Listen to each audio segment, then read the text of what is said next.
All right. Now is part 2.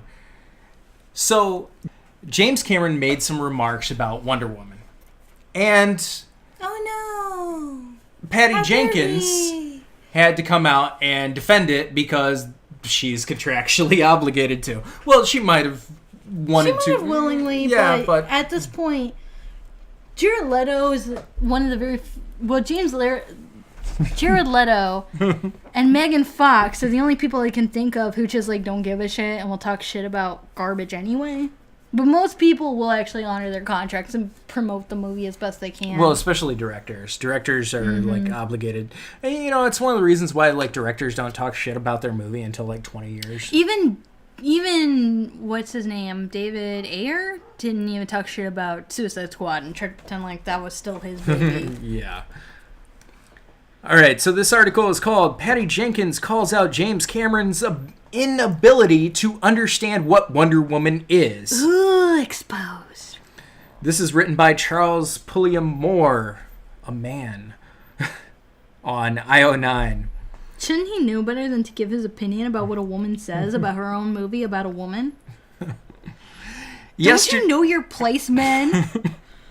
Yesterday, The Guardian published an interview with director James Cameron in which he said that Patty Jenkins' take on Wonder Woman was an objectified icon and and that the widespread critical acclaim for the character's film has been misguided. Late last night, Jenkins took to Twitter with the perfect response. Because, like, she couldn't have said it, like, in person. She had to, like, formulate a Twitter thing. And I think it's funny because she actually had to, like, you know, like, cut and... Because on Twitter, you literally have to screen cap in order to put one post. Mm-hmm. Rather than spelling out her thoughts as a thread of tweets, Jenkins posted a screenshot of a very brief, thoughtful breakdown of the inherently sexist critiques Cameron leveled at her film. I gotta interject and say that's exactly what I would do. I would just type it out and post a picture. Fuck the character limit. Yeah, I really hate the character limit too. As successful a filmmaker Cameron may be, Jenkins wrote his unsurprising inability to think Wonder Woman as a strong female character is rooted in the simple fact that he isn't a woman. Jenkins, and therefore has no opinion. Yeah, you have. He's a man. He could never identify with women ever. Yeah, it's not like you like grow up and you're around them and you're married to them and you communicate with them. You put them in charge of your movies. Yeah, exactly. You know, or like have them like literally be part of your creative team or you know all that kind of stuff. Yeah, you know, you're not a woman, so fuck you. Jenkins also very explicitly pointed out why it's so problematic to cling to the idea that women can only be strong when they're depicted as being hard, tough, and troubled. And so here's the quote that she put on Twitter. James Cameron's inability to understand what Wonder Woman is, or stands for, to women all over the world is unsurprising as, though he is a great filmmaker, he is not a woman. Strong women are great. His praise of my film Monster and our portrayal of a strong yet damaged woman is so appreciated. But if women have to always be hard, tough, and troubled to be strong, and we aren't free to be multidimensional or celebrate an icon of women everywhere because she is attractive and loving, then we haven't come very far, have we? She's free to be beautiful and nothing else, you guys. I believe women can and should be everything, just like male lead characters should be. Wait, what movie has a male lead character who is attractive and loving? And nothing else. Also, I wouldn't exactly call Wonder Woman loving in the movie. Like, that's what kills me, is like... A movie literally called that. Loving? Oh, that's true, shit! You're right. No, you're totally right. Definitely right. But guess what? Was that a big summer blockbuster success? No, it didn't even become an Oscar darling, which it surely should have been. Because that was amazing. But This whole thing of like Wonder Woman is attractive and loving. She loves on the dude whose dick she rides on. Does she love anybody else? Like, she thinks that men shouldn't kill each other and die for nothing, and she ends up thinking the same thing, but like, she doesn't learn anything or love people in general. She just kind of loves Stephen Trevor and that's it. But he's totally alive, and the next movie takes place in the 90s. Makes sense. 80s. Oh. Yeah, he died during World War One, but he's somehow still alive and handsome in the 80s. He might have gone through like some kind of portal. Oh, what the fuck ever. Everything just like male lead characters should be. There is no right and wrong kind of powerful woman.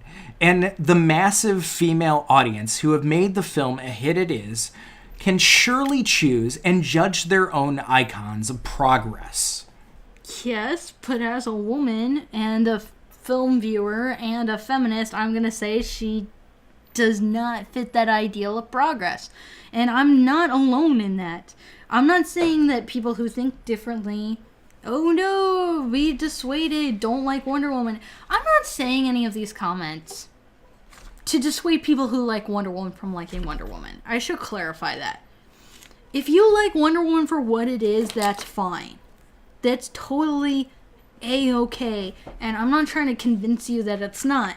What I am trying to say is that doesn't make it the be-all, end-all, or the new standard, or make it something that it just isn't.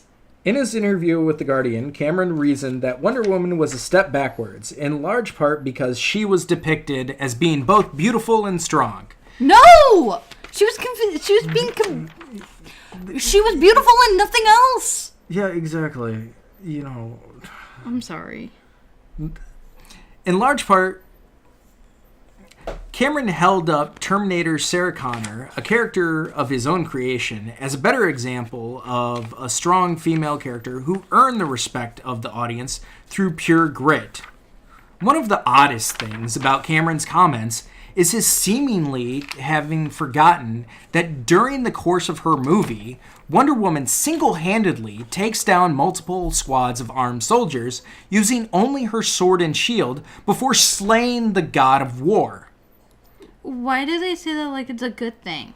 Also, how does that make her a loving person? And yeah, also, it's what she did. That's nothing about her character. She does things. But she also literally doesn't have a scratch off of any of that. There are no stakes for her as a person to do something like that. Yeah, like what? Like, seriously, for people who like the movie, seriously consider this.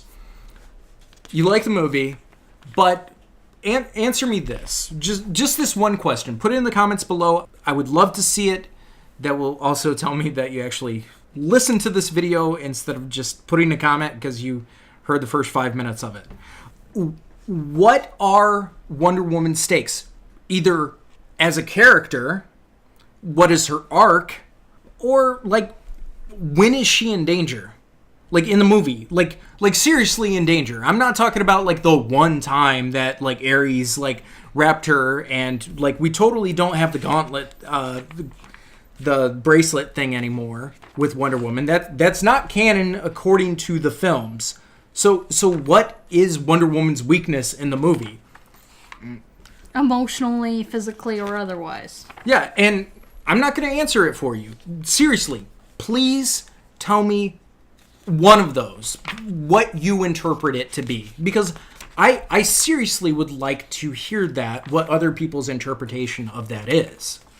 What's more, her entire story arc is literally about making the toughest decision of her life, leaving her family and friends behind in paradise. It's great that the movie like took the time to show how hard that was for her and all of her deliberation and emotional confusion about it instead of just, I'll get the stuff and leave and bye, guys.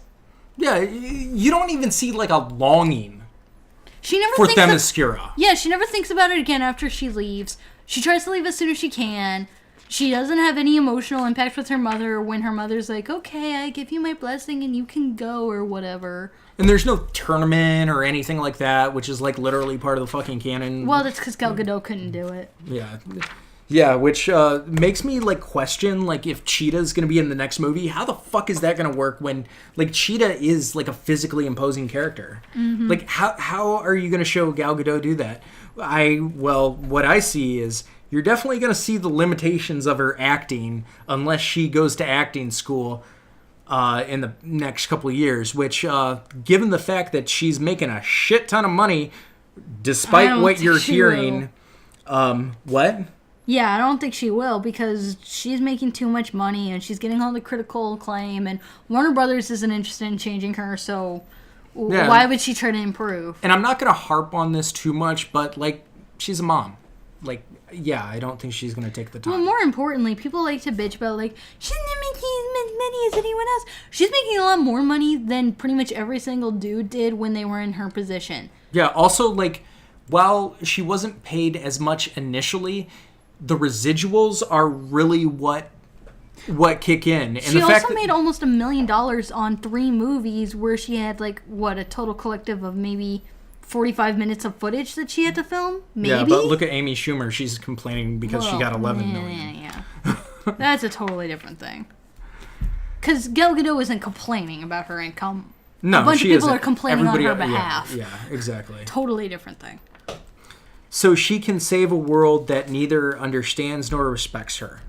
When did anybody disrespect her in the entire film? I was actually looking for like a sexist moment in the movie. It literally never happened. She was never disrespected. Nobody ever said that they didn't understand her, except for the fact that she knows literally nothing about their culture and was to come in and tell everybody what's best for them. Yeah, and they just looked at her strange when she walked in. That was like the most sexist moment in the entire fucking movie. Which they would have done if she was a dude that they didn't recognize.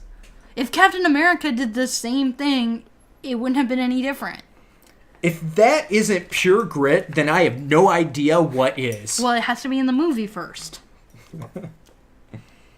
All right, and that's it. I'm done with this shit. Fuck this movie. Fuck all this garbage. Fuck all these news sources that are trying to spin this into something stupid so they can get a bunch of clickbaits. Fuck it all. Yeah, and while many people argue that this is clickbait, we were drinking and we thought this would be fun. Yeah, just so you guys know, I've actually been celebrating because I'm recovering from an injury and now I'm healed. So now I'm celebrating by drinking and having drunken discussions about why James Cameron is right and the media is wrong.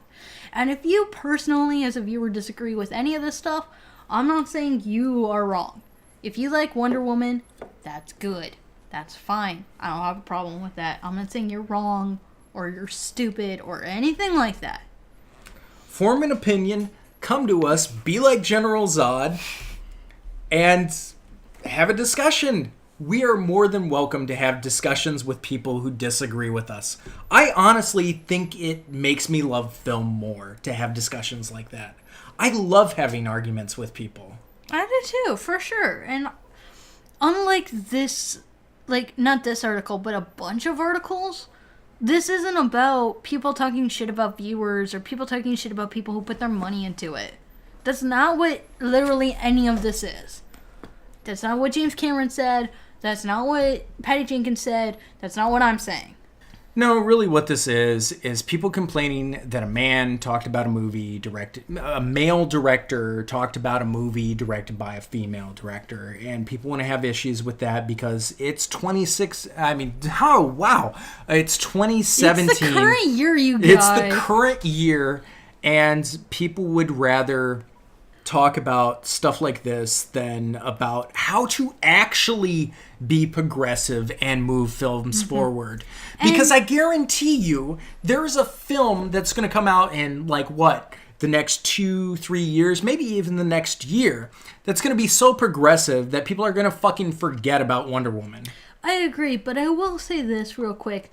The reason why I go to any man's defense to say whatever they want about, a movie directed by a woman or a movie starring a woman.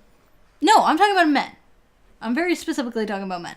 The reason why I'm coming in to defend that is because in my lifetime, I've personally and through media known of too many men who are willing to fight for actual legal rights for women, not on their behalf because they think that women can't do it, but to help the women who are fighting as much as they can because they know it's the right thing to do, to say men can't talk about women because they're men. It's bullshit. I've had too much experience with good men who can understand that women are fucking human beings. To say that, oh, you're a man, your opinion doesn't count. You're And there are plenty of women who think that men are human beings and don't treat them like fucking animals that just want to fucking fight all the time. True. Very true. And on that controversial note, I don't know why that's controversial to acknowledge that human beings can look at other people like they're also human beings, but apparently it is. Yeah. All right, well, this has been Drunk Walks of Film. And if you would like to hear more Drunk Walks of Film, put that in the comments below, because if I don't see one comment, we won't do this again.